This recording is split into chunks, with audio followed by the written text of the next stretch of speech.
Welcome back to the channel. Today, I'm sharing a story that will keep you hooked from start to finish. Make sure you watch till the end. You won't believe what happens in the story. Build up the tension or excitement. Things seemed normal at first, but soon show an unexpected change or reveal. But suddenly, everything changed when highlight the struggles, challenges, or mystery deepening.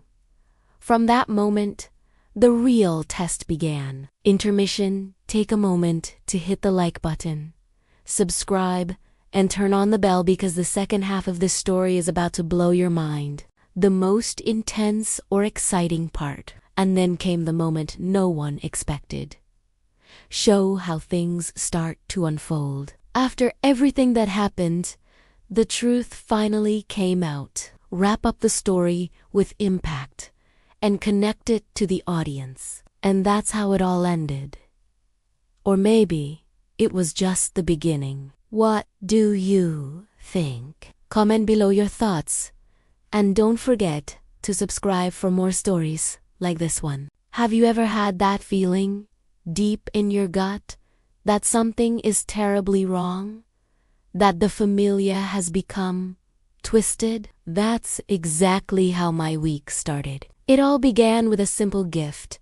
A beautiful antique music box from a local flea market. It was carved from dark mahogany, with intricate silver inlays of vines and roses. The vendor, a woman with eyes that seemed far too old for her face, told me it played a unique melody, one she'd never heard before. I was charmed, and for just a few dollars, it was mine. I took it home and placed it on my bedside table. That night, I wound it up. The melody that trickled out was hauntingly beautiful.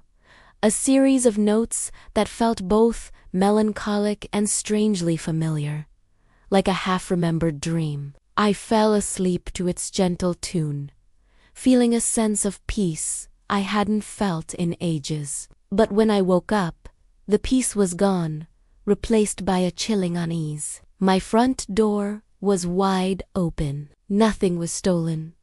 Nothing was out of place, except for that door, silently swinging in the morning breeze. I brushed it off. As a mistake, maybe I hadn't latched it properly. I was wrong. It was just the beginning. The next night, I played the music box again. The tune was just as enchanting. I drifted off. And this time, I had a vivid dream. I was walking through a dense, foggy forest, following the faint sound of the music box. The melody led me to a clearing where a single, withered tree stood. Carved into its trunk was a name, Elera. I woke up with a jolt, the name echoing in my mind. Elera. Who was Elera? The air in my room felt heavy and cold. And then I saw it. On the frosted glass of my window, as if traced by a finger, was a single word. Listen. My heart hammered against my ribs. This was no coincidence.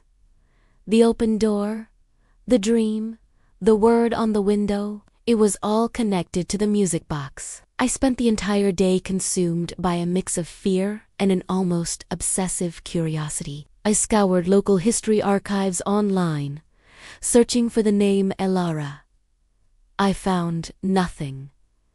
By evening, I was exhausted and on edge. Every creak of the old house made me jump. Part of me wanted to throw the music box away, to smash it into 1,000 pieces. But another, more dominant part of me needed to know. I needed to understand what was happening. So, that night, I did the only thing I could think of. I wound the music box again, but this time I decided I wasn't going to sleep. I was going to wait. I sat in a chair across the room, my eyes fixed on the box as its melody filled the silence. The minutes stretched into an hour, then 2. My eyelids grew heavy, but I fought to stay awake. Around 3 a.m., when the world outside was dead silent, the music began to change. The melody warped, becoming discordant and frantic. The beautiful tune I'd fallen in love with was now a twisted, screeching cry for help. The air grew ice cold, and I could see my own breath. A faint, shimmering light began to pulse from inside the music box, casting dancing shadows on the walls. The shadows twisted and writhed, forming shapes that looked unnervingly human. My rational mind was screaming at me to run, but I was frozen, completely mesmerized. Okay, let's take a quick pause right here, because this is getting intense. If you're on the edge of your seat right now, do me a huge favor and hit that like button. And if you haven't already, subscribe to the channel so you don't miss what happens next. Also, drop a comment below. What do you think is inside the box? Is it a ghost? A warning? I want to hear your theories. Okay, let's get back to it. The shadows were dancing, the music was screaming, and I was about to find out the truth. The light inside the box flared, and the lid, which I had closed, flew open with a loud crack. The music stopped abruptly. Silence. A silence so profound it was more terrifying than the noise. And then a whisper. A girl's voice, filled with sorrow, echoed from the box. He locked me in the melody. My blood ran cold. The shadows on the wall coalesced into a single, slender figure of a young woman. She looked ethereal, made of moonlight and mist. She pointed a trembling, translucent finger towards my bookshelf. I followed her gaze, my eyes landing on a book I hadn't touched in years, a collection of local folktales my grandmother had given me. "The Toymaker," she whispered, her voice fading. "He promised me forever." My hands shook as I grabbed the book. I frantically flipped through the pages, searching for anything about a Toymaker. And there it was. A chapter titled "The Lonely Toymaker and His Eternal Music."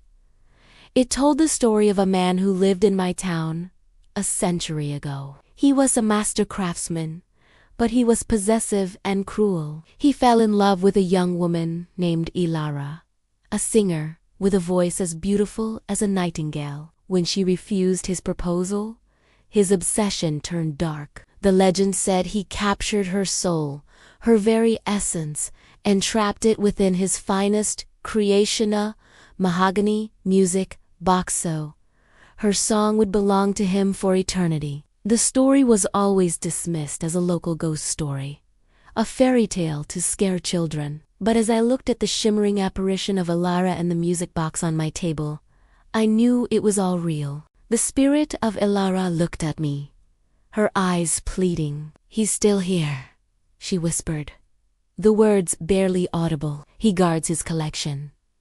Suddenly, the floorboards outside my bedroom door creaked, a slow, heavy sound. It wasn't the normal settling of an old house. This was a footstep. Then another. A dark, hulking shadow fell across the sliver of light under my door. Ilara's form flickered violently, her face contorted in terror. "He knows you're listening," she cried, her voice dissolving as her spirit was pulled back towards the box, like iron filings to a magnet. The temperature in the room plummeted, and the air crackled with a malevolent energy. The doorknob began to turn, slowly, deliberately. The lock clicked open from the outside. I was trapped. The entity from the legend, the Toymaker, was outside my door. The beautiful melody began to play again, but this time it was a dirge, a funeral march. The door swung open, revealing not a man, but a towering figure made of shifting shadows, its form held together by sheer rage. Two burning red embers glowed where its eyes should be, fixed on the music box. It didn't seem to see me. Its focus was entirely on its prize. It glided into the room, its shadowy tendrils reaching for the box. In that moment, a surge of adrenaline hit me. I wasn't going to let him take her. I snatched the music box and, without a second thought, hurled it as hard as I could against the stone fireplace. The box shattered into 100 pieces. For a split second, there was absolute silence. Then, a beautiful, soaring melody, pure, human voice erupted from the fragments, filling the room with a light so bright it was blinding. It was Elara's voice, finally free. The shadowy form of the toymaker let out a deafening shriek of rage and loss as the light washed over him, causing him to dissolve into nothing but wisps of smoke and dust. As the last note of Elara's song faded, the light receded, and a profound sense of peace settled over the room. The cold was gone. The fear was gone. All that remained were the splintered pieces of mahogany and silver on the floor. I never saw the spirit of Elara again, but sometimes, on quiet nights, I think I can hear a faint, happy melody carried on the wind. My house is finally quiet, but I can't help but wonder. The flea market vendor who sold me the box, the one with those ancient eyes, did she know? Was I chosen to free Elara? Or was I just the next person in a long line of victims? What do you think? Let me know your thoughts in the comments below. Thank you so much for coming along on this terrifying journey with me. If you enjoyed this story, don't forget to like, subscribe, and hit that notification bell for more. Stay safe, and always be careful what you bring home.